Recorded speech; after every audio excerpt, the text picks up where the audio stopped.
Hi, folks.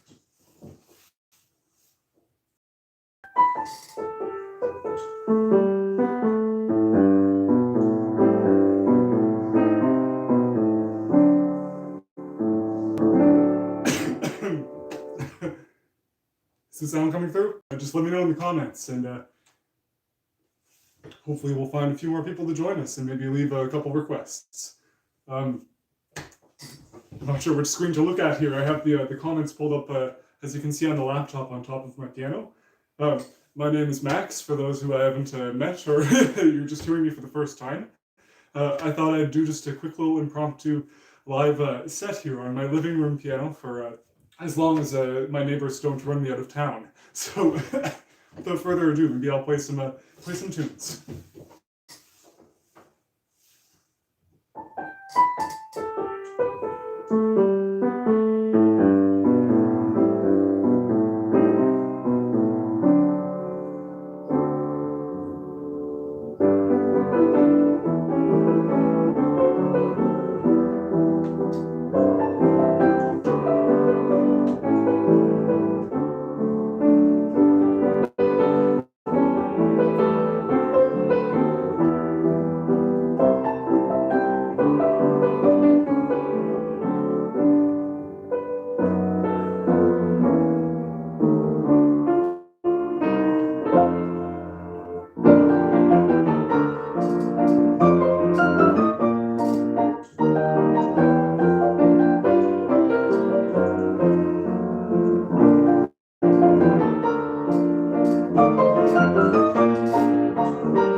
well, that was, of course, Bethina by Scott Joplin. I'm sure I've heard about 4 different pronunciations for that title, but I'm not sure which one's the correct one, so feel free to also correct me in the comments. I see a request from Helen there, my mom, to play the last 20 minutes of the show that I played a few days ago at a place here in PEI called the Trailside. It's a fantastic local music venue, and I had the privilege of playing a show there just last week. So, oh, here we go. We got our first request for the night, The Crave. This is one of my favorite Jelly Roll Morton tunes, and of course I'll say they're all my favorites, but I'm sure many of you are already familiar with this piece, which famously incorporates Jelly Roll Morton's influence of the Spanish tinge, as he called it, which actually, in an aside, kind of stems not so much from Spanish music as it does from some of the more Caribbean elements that would be later brought into other New Orleans music styles by folks like Professor Longhair, who I'm going to get into a little bit later in the program, some of the new music I've been working on. So anyway, without further ado, I'll do The Crave for you guys, or try. It's been quite a while.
For better or worse, Jelly Roll Morton's The Crave. Maybe that's more how he would have played it at 6 in the morning at one of those houses of ill repute in New Orleans over in Storyville. Magnetic Rag from my dear friend Andrew Green, the leader of the Peacherine Ragtime Society Orchestra, the premier ragtime ensemble going in the world. So check them out. I have a little bit of bias because I did record an album with them. One of my favorite things that I've ever done in this little music career, and it was just a real privilege. I hope you'll check out the album we did, Elite Syncopations, classics from the ragtime era. So hi to Andrew, and thanks for the suggestion. So hope you guys will enjoy some remembrance of the Magnetic Rag. Before I start into that, though, I've noticed that my bench is a little bit squeaky here, this ratty old piano stool. So I'll be right back and maybe leave a couple more comments there with some more suggestions.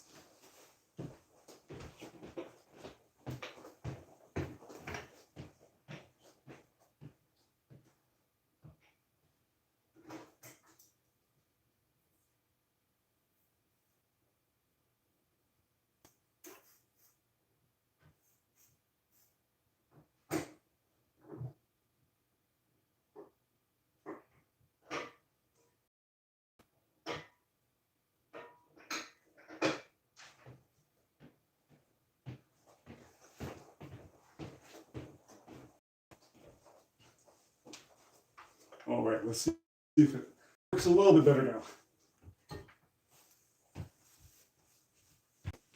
now. Andrew, I'll be privileged to get to record with you guys again. It would be fun to do another album, and hopefully in post-COVID days, or at least in days when more of us are vaccinated and we're able to travel, we'll be able to do things like that again post-haste. Anyway, without further ado, The Magnetic Rag by Scott Joplin.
always loved that piece. The first sort of a great body of pieces that I ever really learned to play on the piano was, of course, like a lot of ragtime piano players, the music of Scott Joplin. And that one always stuck out to me early on as something that he really seemed to be trying to say something special in. And I can't really put my finger on it, but anyway, the music speaks for itself. Okay, so let's see. What requests do we have? Okay, so we got to Magnetic. Ragtime Nightingale by Joseph Lamb. You know, that's always a piece that I've admired from afar. I know how it goes in my mind, and I could try and fake my way through it, but I just haven't put in the time, and so I apologize. I'll try something else. The next one down the list is anything written by Max. Okay. Oh man, and then I have some from John. We'll do the King Porter Stomp, a couple original tunes.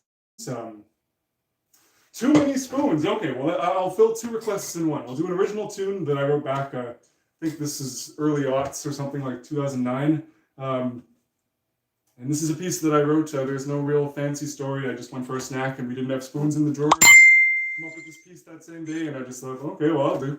So here we go. Too Many Spoons.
Oh boy.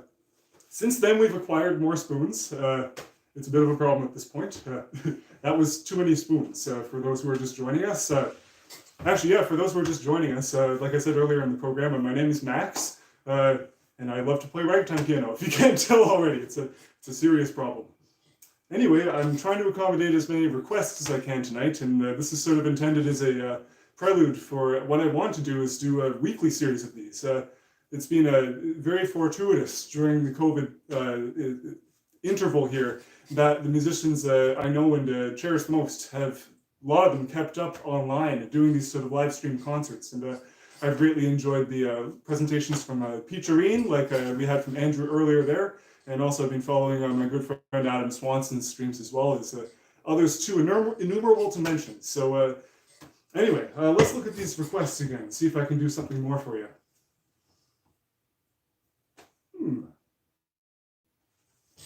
Maybe I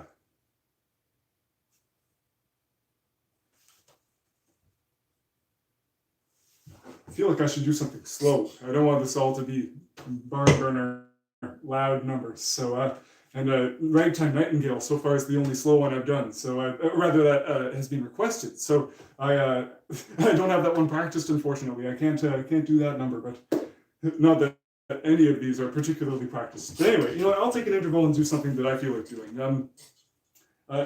One thing that I've been touching on a lot more lately, in addition to keeping up with ragtime and stride and the early jazz greats, is to kind of follow what happened with New Orleans rhythm piano and related styles as the decades went on, sort of where the tradition picked up after things kind of diverged. You look at the New Orleans piano lineage, it starts with people like Tony Jackson and other famous figures. Jelly Roll Morton, kind of, for better ways of putting it, came up with jazz, and then things went off into the jazz stream. But at the same time, in that sort of transitional period of between the 30s and 40s, you start to see people appear on the scene in New Orleans, like Professor Longhair, players who kind of were caught up in more of the rock and roll inspired stylings of those decades. And you know, growing up as a kid, playing Scott Joplin rags myself, and sort of learning music through that lens, and sort of following the progression of that music, I'd always turned a blind eye to a whole other world of piano music in these styles. So I promise I'll stop talking and actually play some music soon, but I wanted to let you know that this is a music coming out from New Orleans. It's very new to me, and so I wanted to play some James Booker, channeling Professor Longhair for you, beginning with a kind of an obscure medley. There's a lot, like all things New Orleans, this is a bit of a gumbo. This is a piece called After Hours at the start, which is a record that came out in the 30s by a brilliant and tragic pianist named Avery Parrish. It was sort of his one-hit wonder, and then he got involved in a tragic accident. Professor Longhair, the pioneer of sort of rock and roll piano in New Orleans, apparently learned this piece. There's a bootleg recording of him playing After Hours. And James Booker, illustrious and very colorful piano player from the 1960s and 70s mostly, recorded a version of his channeling of Professor Longhair playing After Hours, and then segued into another pop number from the time called Good Night, Sweetheart. So I've been fooling around with that a little bit based on the James Booker record, and we'll see how that unfolds.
James Booker was given to flights of fancy, if you can't tell, but we were all the more lucky for it. It was a whole lot in that gumbo, like I said. Let's see if there have been any more requests. A lot of requests for Ragtime Nightingale. The Silver Swan or Scott Joplin's New Rag. A lot of Scott Joplin. So I think we'll have to do some more Scott Joplin, maybe. La Campanella. I will not be entertaining any requests for at least tonight, or for having my hair cut away from Least's hairstyle. I'm actually, this is hair of convenience. I'm growing it out to donate, though, in long term. I actually don't know the Applejack rag. And you know, that's one of those rags I couldn't conjure to memory, even if I were to try and figure it out on the fly. I apologize. Request for Northern Lights, I'll throw that in there. And Treemanisha, absolutely. Oh, these are fantastic requests. Okay, so we've got a request for Treemanisha. I think I'll do a real slow drag, and then maybe throw in a little medley of. There are a lot of Scott Joplin rags there requested, so maybe I'll see what happens if we try and do an impromptu Scott Joplin fantasy on a few different things. Cram it all into one for efficiency.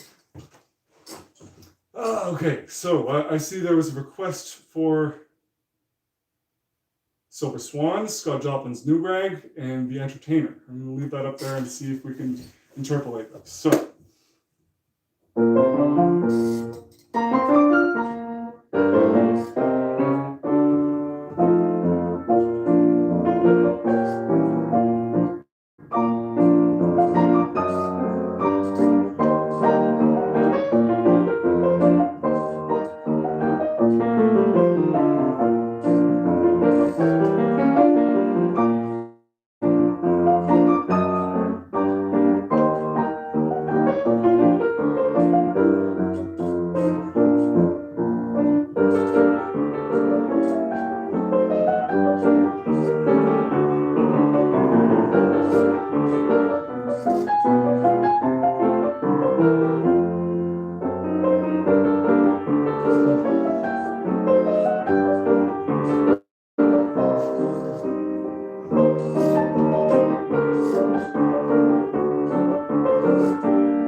like I said before, they're all my favorite pieces. But Silver Swan has always held a really special spot in my heart too.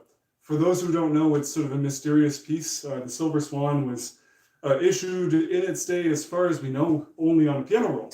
And the piano roll is this fascinating thing because it has all these embellishments in it, but it also just sounds just so lifelike and human-like. It's an unusual piano roll, and it always struck out to me. And of course, the piece is beautiful. The first thought I have is the first melody there. It sounds like Tchaikovsky, something he would do.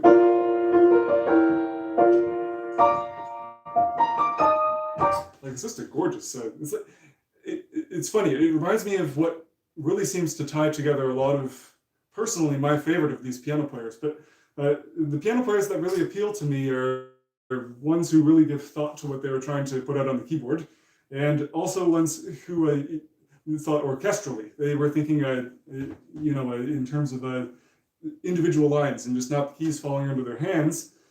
But then also at the same time, through what they were sort of doing orchestrally, summoning something that really sounds like voice. Voice is at the key of it, whether it's Scott Joplin, pieces that are famous that don't have words, like The Entertainer, but everyone can hum those, and everyone can sing them. Same thing goes for James P. Johnson, Fats Waller, and those guys in the Harlem Stride School. The same thing especially goes for James Booker.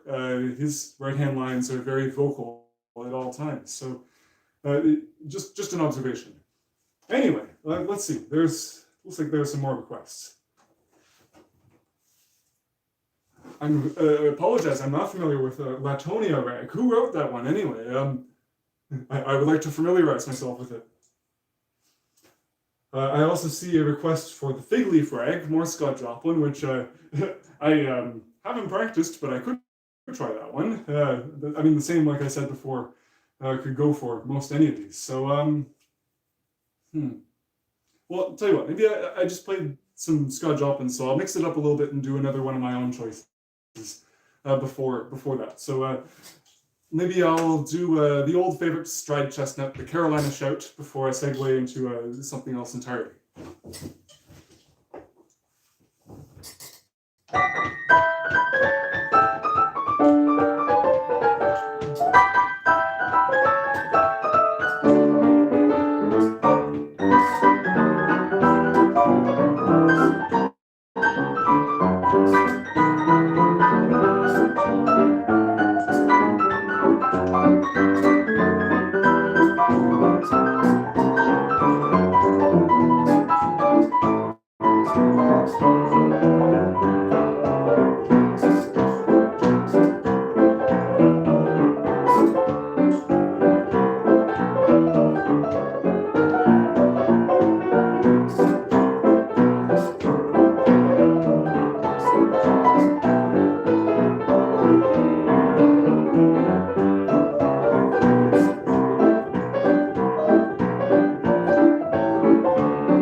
Oh boy, huh?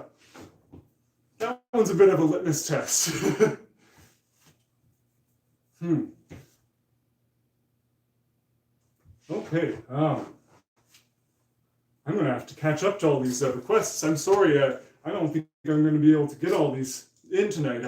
It's 10:30 o'clock where I am here over in Eastern Canada. For those who don't know, I live on the eastern seaboard in a little province called Prince Edward Island, and we're just a little maritime province. And I live here in this lovely little cottage here in Indian River with my girlfriend and a host of other animals who may or may not appear on screen in a little bit. There's Reese sleeping on the couch beside me there. And we have two other cats in the other room, and you may hear our guinea pigs just on the other side of the frame chirping in the background. Anyway, without further ado, let's get some more music in. I just noticed someone requested a Maple Leaf Rag in B minor, and I think I've invited this chaos upon myself. This is a piece that I've done in a couple previous YouTube videos. One where I'm playing on a piano that's at a different pitch, so I have to do the two hands in different keys at the same time. Maybe I'll do the right hand in B minor and then the left hand in the original key. How about that? Don't worry. Okay, well, maybe I'll do a little medley of some of these requests again. I thought about doing a Joplin medley before. Let's do that little sampling.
Time's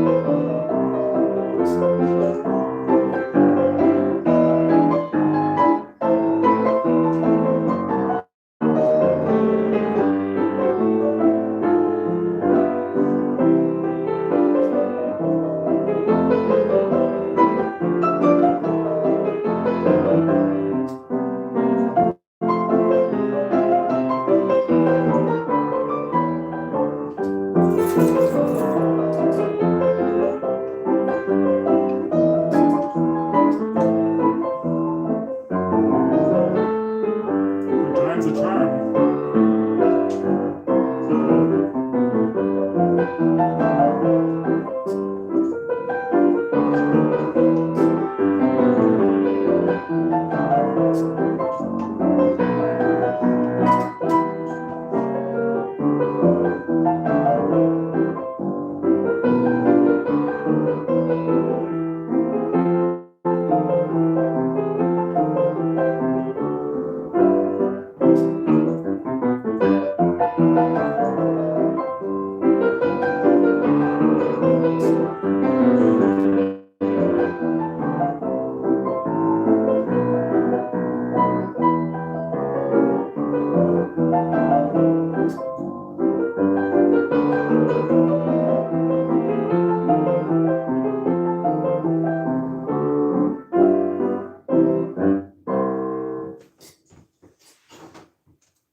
Well, thank you for requesting that number. A shout out to that record YouTube user.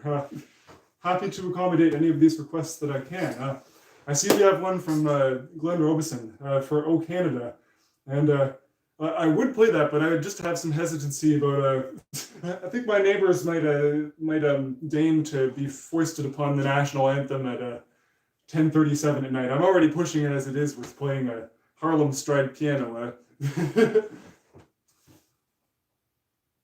Mind you, we do live kind of isolated in the middle of the forest here. I'm at the end of a pretty long dirt road. Okay, so I saw a request for Stride It, one of them earlier up there. I haven't played with Daniel Savigny. Actually, you know what? I have played with Daniel Savigny. There's one video on YouTube of him and I doing the Maple Leaf Rag with Tom Breyer on the other piano. And, or I should say, us getting schooled on the one piano while Tom Breyer just destroyed the other one in the best possible sense. I keep on talking about doing a drop on medley, but then just committing and doing the whole piece. I need to remember partway through to see if I'm going to string these together and not be done at 1 in the morning. Okay. Yeah, I haven't played with Daniel in quite a while, actually. I guess with we're in pretty different areas geographically, but I've enjoyed following what he's doing online and whatnot. And I understand you went to the Berkeley College. This is a really fine school. I have a number of friends who went there, including Dalton Ridenhour, who you might also know from some of these videos. Okay, let's see. Let's see if I can get to some more of these requests. I feel like I've done a lot of Scott Joplin, so I'm going to shy away from the Scott Joplin for a little bit. I don't know the Graceful Ghost Drag by heart. It's one of my favorite pieces. I think Bill Bolcom is an absolute genius, and that piece, as much as any stands, is really the best rag ever written since the ragtime era, as far as I'm concerned.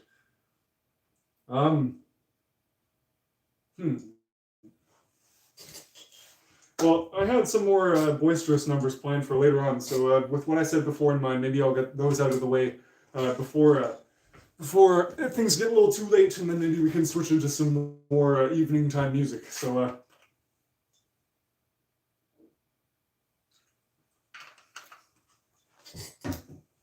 I hope the soda stream there doesn't count as a product placement, and then this video gets taken down.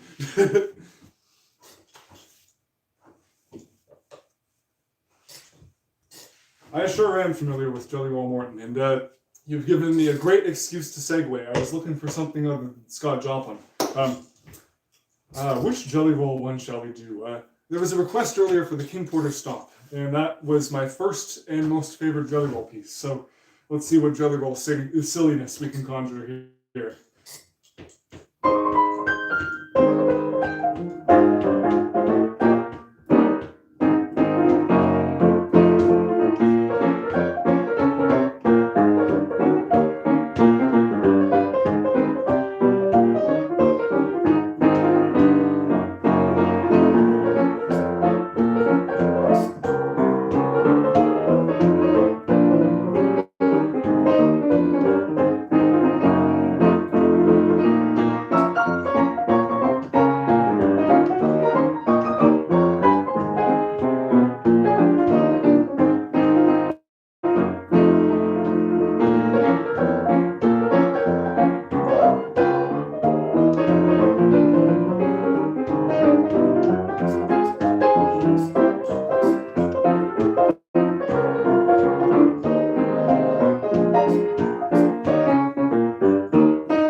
some later colorizations finding their way into that version of the King Porter Stomp.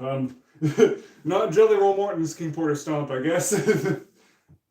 You know, Hyena Stomp is one that I never tried. It's funny. I only recently kind of discovered that Jelly Roll had himself worked up some sort of piano version of that number, because I only knew it from Jelly Roll Morton's Great Record. That's the one of the Jelly Roll's novelty numbers that he did. He got one of his band members to laugh like a hyena, and then just did a typical New Orleans riff. And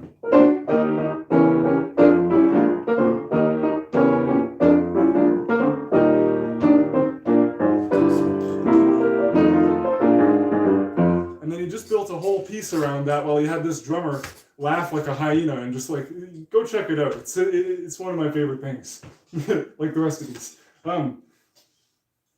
Okay, there's a request for Handful of Keys. So I said I'd get the boisterous numbers out of the way, so let's do another one of those.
Heard of Professor Longhair?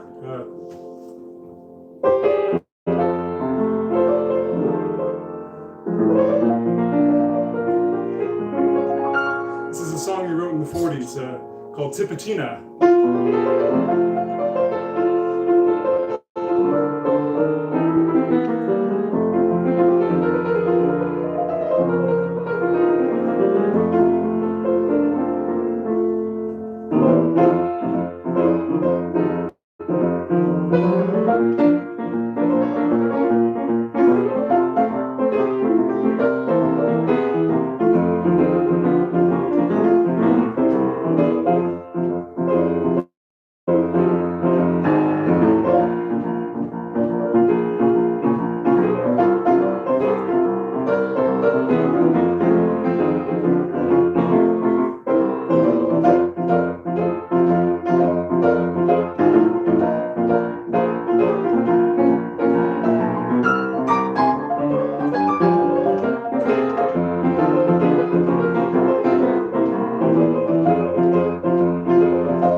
Grab your coats and get your hat.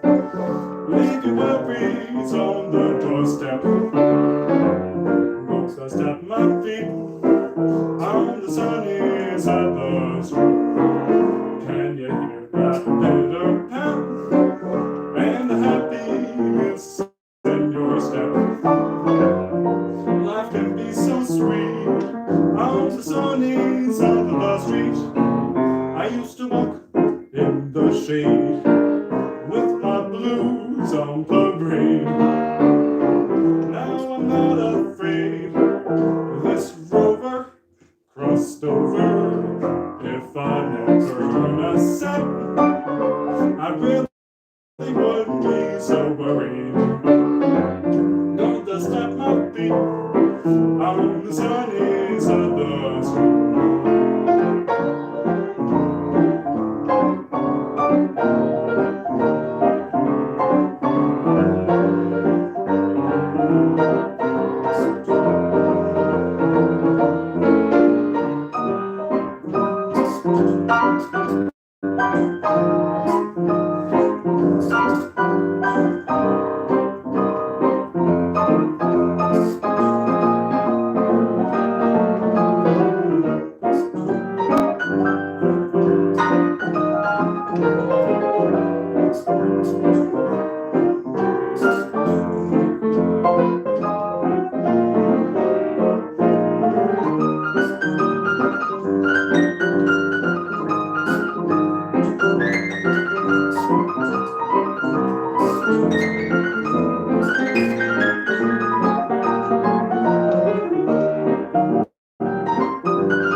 sort of a interpolation of James Booker's version of On the Sunny Side of the Street. Hope you guys haven't scared. I hope I haven't scared everyone else off. Jeez.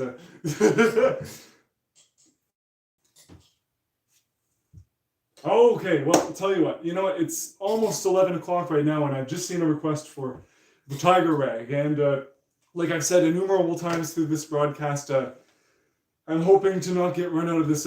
Actually, we're moving fairly soon, so it doesn't matter if I've run afoul of my neighbors. But anyway, I'm going to close with another rambunctious number, maybe, and do the tiger rag. And maybe if there are a couple really good requests in the last couple minutes, maybe I'll indulge, but no promises.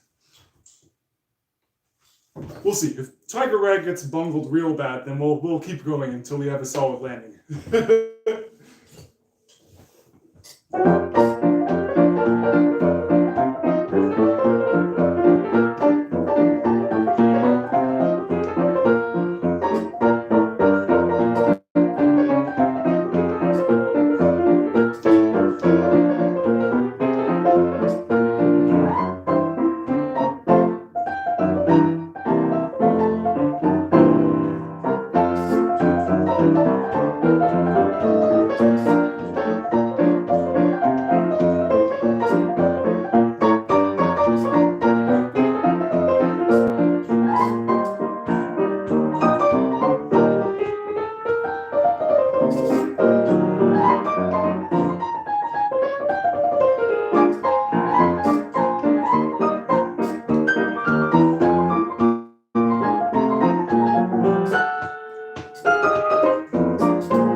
Rather sedate version of the tiger rag there, because I realized partway through that I've started bleeding.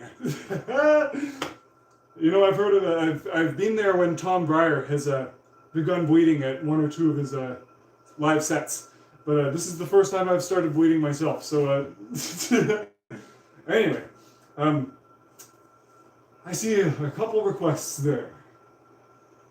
You know what?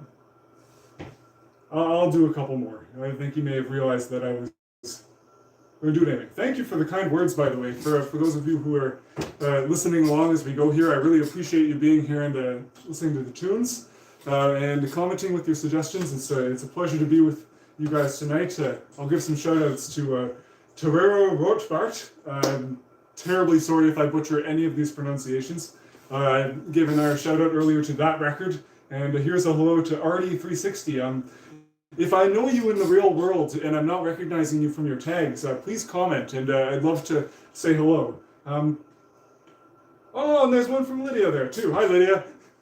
And another hello to Jolly. I see that the commenter had to go to bed.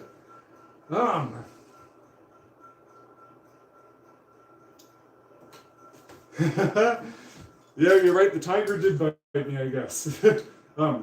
Anyway, it's fine. It's just one of those things where you just get a little like your skin dries out or whatever, and then your finger cracks or whatever. No cuts or anything like that. So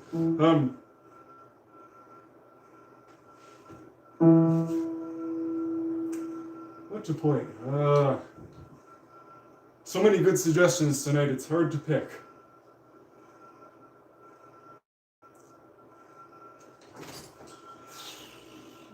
There is a suggestion for Halcyon Rag there. I haven't played that one. That's one I wrote back in the early aughts, in 2010s rather, and I haven't played it much since. Revisited it actually a couple weeks ago, and thought, wow, this piece really kicked me on my butt. So,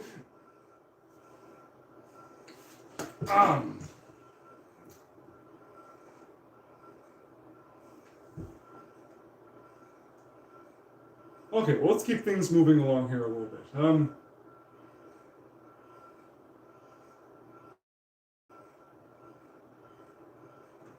I saw a request for Boogie Woogie earlier, and I've only done a little bit of that through the Professor Longhair stuff. So maybe just for a little bit of variety, and before the bonus section of this broadcast, if I'm brave enough to stretch past 11 o'clock. Hopefully the neighbors don't run me out if I maybe give you guys another little half hour. So I'll do a little Boogie Woogie. See if you guys can name this number. It's one of the very, very first Boogie Woogies, actually. And quite famously, the first one to feature a left hand that has this device. I learned this version of this song mostly off of a piano roll by a fellow named Jimmy Blythe, a great piano roll artist who died tragically young. He recorded this number, and he recorded it in the key of E major, which isn't really a very conducive key for boogie music.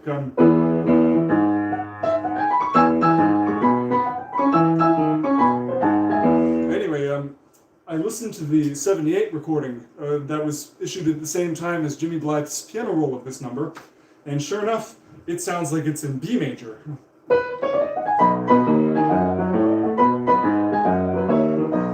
Anyway, I think that the piece was actually in C when he played it. I think the record sounds like it's off by half a pitch, and it seems most logical that this piece would be in C. It's a really great blues key, and all the tricks that Jimmy Blythe put in this piece sort of fit better under the hands in that key. So anyway, this is a tune that I'll see if any of you guys can guess.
chords there at the end.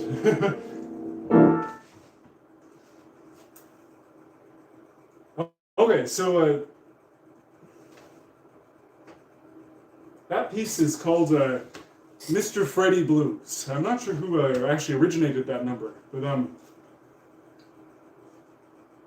oh, there's a very, very nice request there from whoever one is. If I know you in person, like I said earlier, let me know who you are. I'd love to say hi.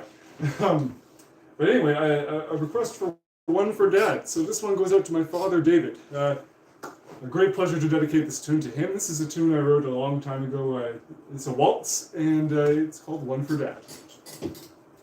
Kind of inspired in the title there by Max Morath, who wrote a bunch of 1/4 tunes. He did one for The Road, one for Joseph Lamb's widow Amelia, one for Amelia, and I did one for Mom, and one for Mom is in the key of G flat modulating to C flat, so we're going to forget about that for tonight. Sorry, Mom. I'll play it for you in person tomorrow. Anyway, here's one for Dad.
That was a tune that I wrote back in, I think it was 2008, 2010, called One for Dad, dedicated to my father, David. So I'm not sure if he's still awake, probably not at this point, but hi to Dad. Let's see. Well, number one, I would be pleased to make your acquaintance whenever we get the first chance. I've always been a bit remiss with my emails and getting in touch with folks, and so I feel just terrible to say it that I know some of you have already reached out before, and I would love nothing more than to get the chance to rectify not having responded to some of you sooner or at all by getting a chance to meet in person sometime in the future.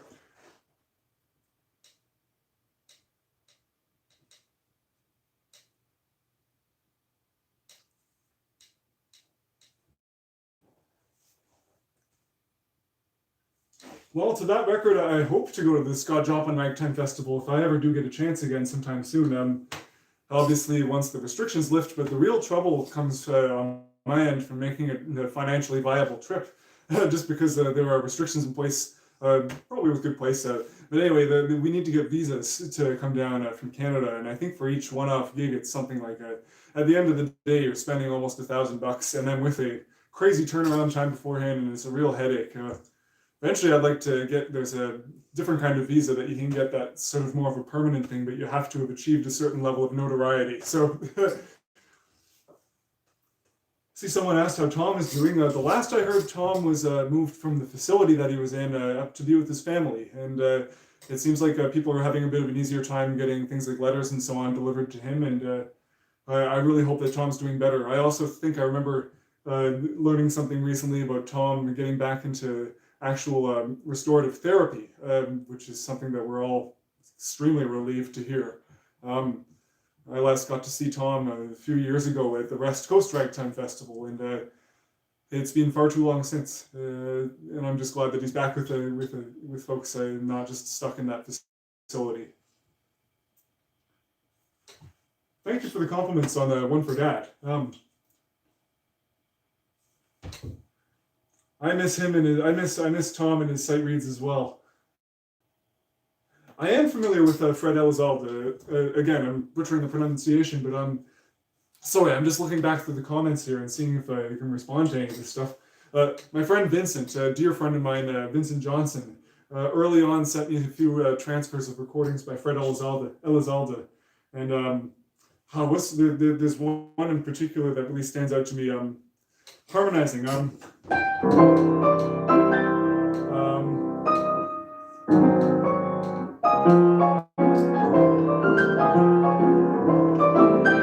forget how it goes. I'd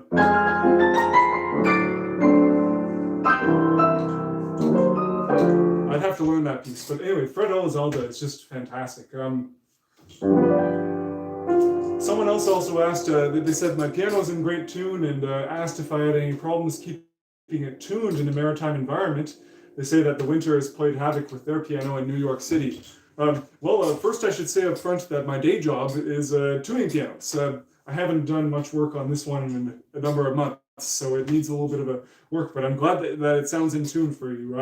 I'm biased now because every single day I'm correcting pianos to how I think they're supposed to sound. And this piano is just sort of I played it before this and I thought, okay, that'll do. I should tell you guys a little bit about this piano actually. I just got it from a Kijiji sale, just a classified sale last March, right before COVID struck. You might notice that it has fewer keys than a normal piano. This piano goes from a low F all the way to a high A there. And it's a model that was called the Pianette. And it was built by Bell in Guelph, Canada. So this is one of the early pianos built that was ever actually put together on Canadian soil. In all the decades before the 1890s and 1880s, there were a lot of pianos imported from Paris and from London and so on, but nothing really built here domestically. And then all these companies started to pop up, and Bell, sure enough, they started out building organs, and then they moved to pianos in the late 1880s. And they really built some of, I'm biased, but a lot of piano technicians in Canada think they actually built the best pianos in Canada. And so I installed new hammers and new dampers on this just a few months ago. I haven't really gotten around to regulating the action much yet, or doing any cabinet refinishing or anything like that. But anyway, that's all to say that my day job is tuning pianos. Anyway, it's getting late, so I'm going to go back a bit more to playing some tunes. I see a request for airplane to Chicago, and you know what? I think that one's just a little too far out of memory, unfortunately. I appreciate the request, though. That's a tune I wrote. Came up with the idea for it while on a train, on just an exchange flight, on my way down to the Scott Joplin Ragtime Festival. I'm actually wearing a Scott Joplin T-shirt right now, from the Joplin Festival a few years ago. But anyway, actually, this might have been that year. But anyway, I wrote that tune when we were on our way down. I appreciate that your kind words on it. I know. Do you know who does a great version of that tune, "Airplane to Chicago"? Is Frank Lavolsi, my good friend from Rhode Island. If you haven't checked out his videos, he's not only a good friend, but a really fantastic and very rhythmic and precise piano player.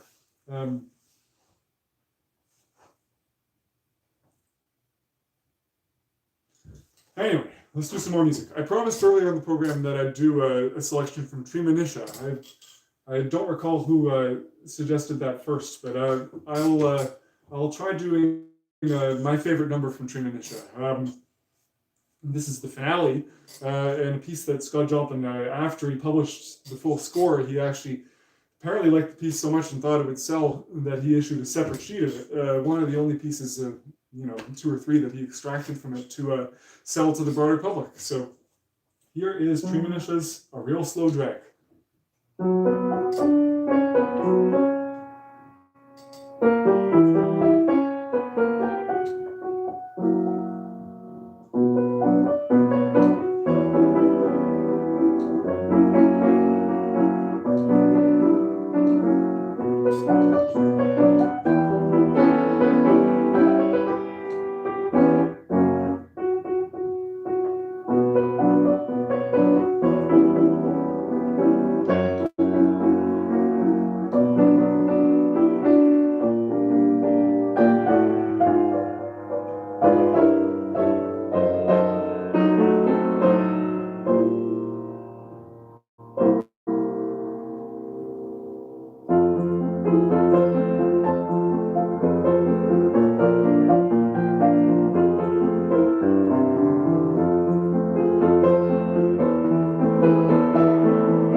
Real slow drag. Okay, Glenn Robeson, a dear friend of ours. A big hello to Glenn and Rita, two of my friends from the West Coast Ragtime Festival in California. It's a great pleasure to have you here, Glenn. Okay, so for Glenn and Rita, here is the Northern Lights rag.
Well, for Glenn and Rita, that's a tune called The Northern Lights Rag.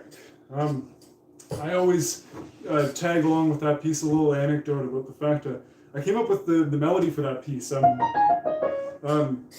well, on my, it was actually our safe grad night, our graduation night from high school. And a bunch of us, our safe grad event for the night was to go in the stargaze up on the North Shore, because in Prince Edward Island at nighttime we have just beautiful star vistas at nighttime. We're so far isolated from big city lights here that it makes for quite a stunning array.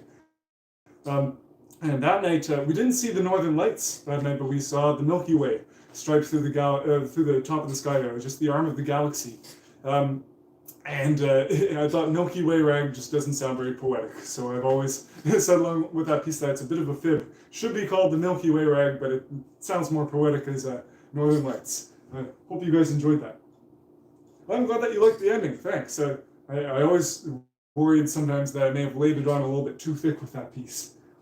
Same goes for, I wanted to comment a little bit earlier that so much of this kind of music that I'm playing stems from almost nothing but pure chutzpah. Chutzpah. It takes a certain amount of gumption to commit yourself to try and come up with the different tricks that go into ragtime piano playing and improvisations. And it's always my hope that these little extra additions and modifications to the tunes that I play don't come across as something smarmy, but just as an attempt to give you guys a little bit more of a bang for your buck than just straightforward interpretations of these pieces. So, anyways, since I don't see any police lights outside yet, because I'm playing piano too late, maybe I'll do another couple things here.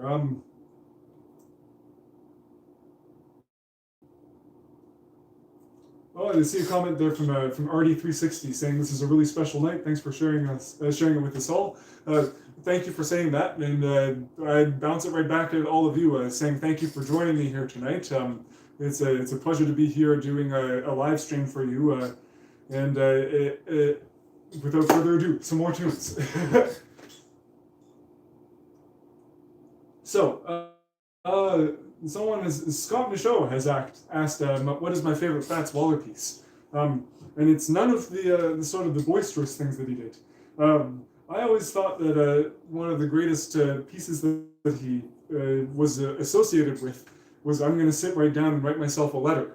He didn't write that piece. It's one of those Tin Pan Alley chestnuts. But who knows? With the way it went back in the day, Fats probably sold it to them anyway. There's some talk that Fats may have written Sunny Side of the Street too, and or things like that, and sold away the rights for next to nothing. And then these Tin Pan Alley guys were smart enough to copyright them, and it's a whole other can of worms. But anyway, from the Fats lexicon, here's a little improvisation on I'm going to sit right down and write myself a letter.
I'm gonna sit right down and write myself a letter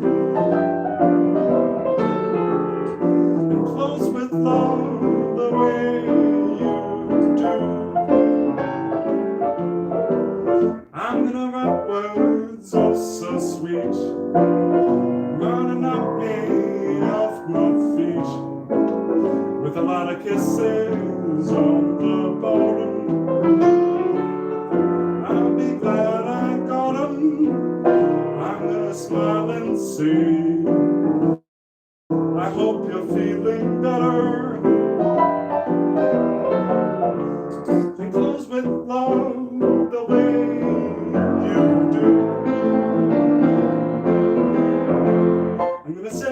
upside down and write myself a letter and make believe it came from you.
I'm gonna sit back down and write myself a letter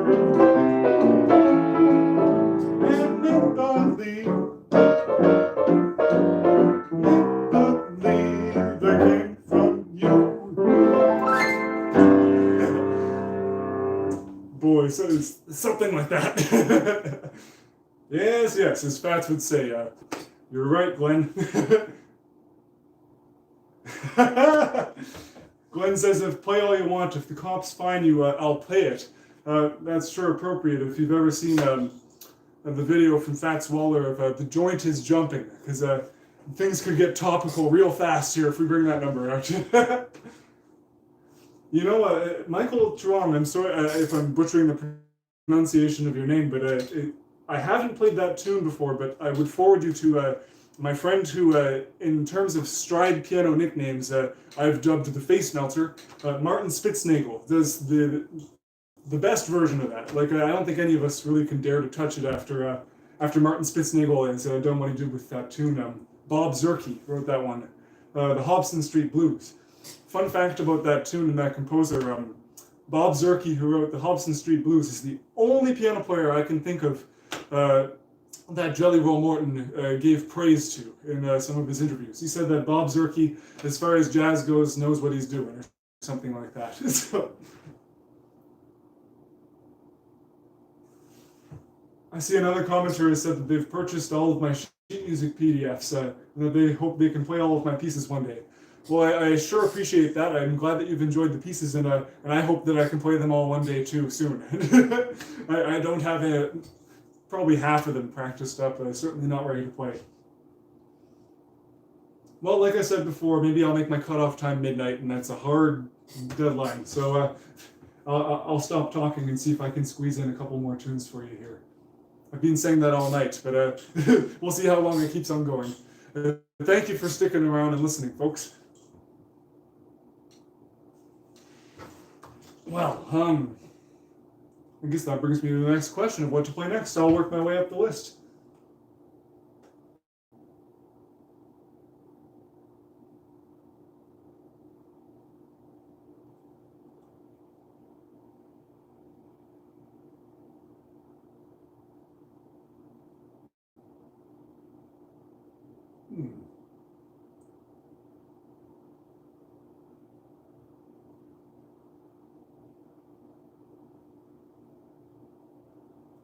I see an earlier comment from someone, Steve Shrakmo, or Shramko. I'm sorry if I'm butchering pronunciation. Steve Shramko commented that he went to Tipitina's in New Orleans to hear Dr. John play a whole evening of Professor Longhair, and I can't say anything other than that I am profoundly jealous.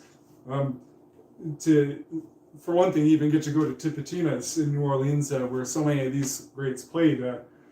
I would have killed to have been a fly on the wall for any of the sets by Professor Longhair, Dr. John, or James Booker, or any of them.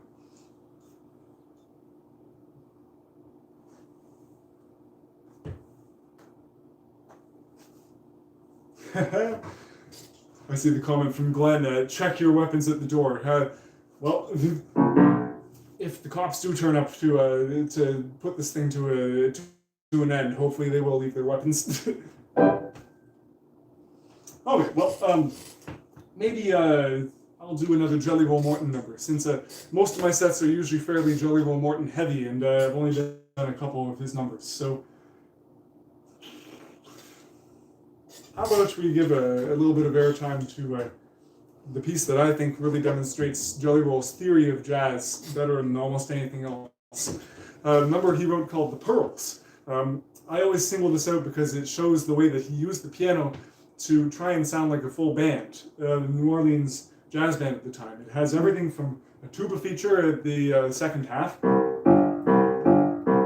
Maybe if it's a little bit of a caricature. I'm not sure how tubists feel about being portrayed that way, but then there are clarinet lines abound, things like that. And then he also likes to do things where he has the counterpoint going on between the trumpet and the clarinet at the same time, both figured out in the right hand. So you have figures like...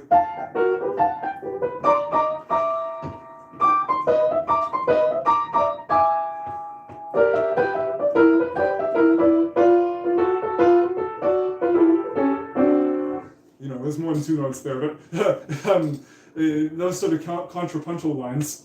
And then in addition to the tuba, there's the trombone, which comes with all these sort of smears and repeated notes. You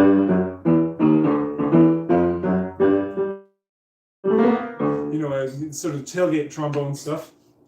And he meshes this all together at the same time and comes up with this sort of New Orleans pleasant cacophony. So without further ado, here's a tune that he called The Pearls, just because he, Jelly Roll, immodest and charmingly braggadocious fellow that he was, named it that way because he thought each of the strains in this piece was a beautiful pearl, each one next to it more beautiful than the other, something like that. Anyway, here's The Pearls.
in for those who are historically minded piano players, some of you may pick up I'm throwing in a lot of anachronisms in there. Unlike some of I've always considered myself a little bit of an iconoclast, but sometimes I like to thumb my nose to the mires of tradition. So.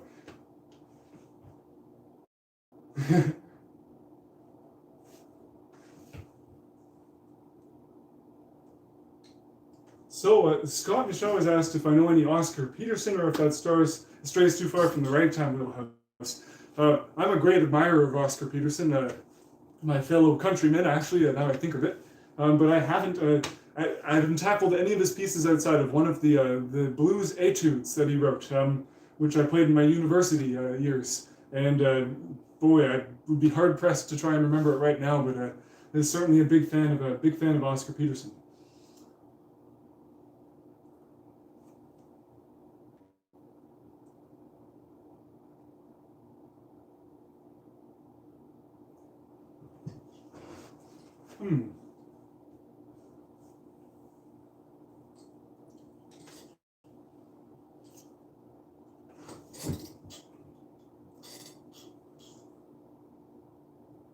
I'm just trying to think. I have one more number that I was thinking of in the slower vein that I wanted to share with you guys earlier, and I want to make sure I don't miss it before I time out on this project here. So.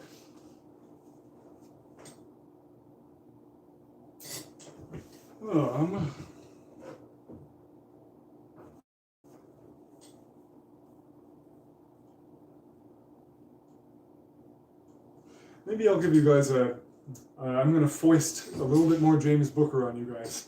I think I did this in one of my previous live videos. Another reinterpolation of another interpolation of his. There's a tune that was recorded, I think Louis Armstrong, and I forget who the singer was on this one. Louis Armstrong did a record of this at some point with a great vocalist, and it's just one of those nice sort of end of the evening, everyone's just the song is actually technically about this. It starts with some line that says the tables are empty and the lights being out and only one person dancing on the dance floor. And this is a tune called Learning the Blues. And James Booker kind of did only one version of this, and it's this is going to make me sound like a blues hipster, but this comes from a bootleg tape that was recorded by some friends of James Booker's in West Germany in 1978, I think. And they had an informal party, and there was an archivist there who decided to record James and just playing for his friends. And out of the blue, out of his pocket, he pulled out this version of Learning the Blues in sort of a stride piano vein that kind of combines the stride left hand with a right hand that's a lot like how many of you guys are familiar with Errol Garner? Errol Garner is yeah, Michael Turong. That is this number that I'm going to be doing. It's not an improvisation. That is this number. It's called Learning the Blues. And one thing I'll take this as a moment to digress once more, just with a little technical note. As I touched on earlier, when I'm playing a lot of these pieces, some of you guys might hear some improvisations or little embellishments and changes. Ragtime music and all these related styles, aside from written music like Scott Joplin's, it exists in this kind of weird place in the piano playing continuum where it's a half improvised music. The song forms, the structures of the pieces are always set. They're carefully scored in some cases. But the figurations and improvisations that you layer on top of that are something that pianists cultivated to be their own signature style. And a thought process that I had the other week is that the task of trying to resurrect all these dead piano players is kind of akin to being about 20 different cover bands at once in a single set, and trying to do convincing not only renditions of their piece, but if you're going to stay true to the tradition of what these piano players were doing, and you're going to play their showpieces, you have to approach them in the same way they did, which was a creative way, where they're never really churning them out the same way twice. So anyway, that's all a long-winded way of saying that ragtime is a partly improvised music, and it presents unique challenges in trying to get yourself in the head of these long gone piano players, and it takes, I think, a great deal of appreciation for what they did. And philosophically, I view the act of trying to play in their styles as just a way of honoring them and giving voice to musicians who aren't able to keep on playing for themselves. And I know if I had the chance 100 years from now to listen, I'd hope that some people were continuing to try and play these same kind of styles. So anyway, I'm going to shut up and play the piano for you here a little bit. This is an improvisation on James Booker's improvisation on learning the blues.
Bit of a mysterious ending there.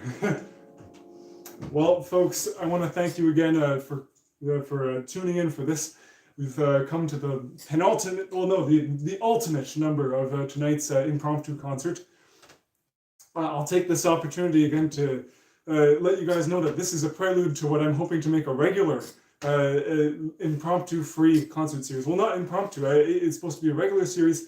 And what I wanted to remember to ask all of you before I finish tonight's session is what day of the week would be best for what's going to get the most votes? Could be, I know Adam Swanson does his regular broadcasts on, I think it's Sunday nights, so I don't want to cut into that. And I know a number of these other ragtime piano players have their regular sets. So what fits into your schedule? Let me know in the comments, and let's make this a weekly thing. These free concerts, it would be a great pleasure of mine to get to play for you again. So if you reached out to me in past and haven't reached me for whatever reason, I would beg of you to please do the same again, and I would love to be in touch. Thank you again for tuning in, and I guess I'll leave you with one last number here. Something slow, something soft. You know what? I'm going to throw a bit of a monkey wrench in my own plans. I wanted to do something like an original composition, a slow number, but just a few days ago was the 1 year anniversary of the passing of my dear grandmother Bernice. And so with dedication to my family and to my dear grandfather, Popo Delight, David Christensen, and the rest of us, I wanted to play another grandmother dedicated piece by the aforementioned Martin Spitznagel. I hadn't played this in a while, so it's going to be terrible, but I wanted to play it nonetheless because it came to mind, and it's one of my ultimate favorites and a really gorgeous piece. He wrote this for his grandmother, Teresa Sonnet. So I don't know if you'll ever see this, Martin, but this goes out to my family and to you and yours as well. And you know what? Let's lump it all into all of you listening as well. Just good tidings to all, and thank you very much. Hope you enjoy, and I'll hopefully see you in a week's time or thereabouts.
Good night, folks. Thank you again for tuning in. I'll look forward to seeing you next time.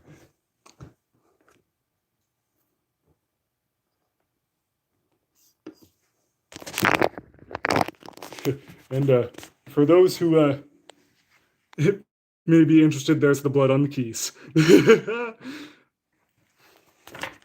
All right. Good night, folks.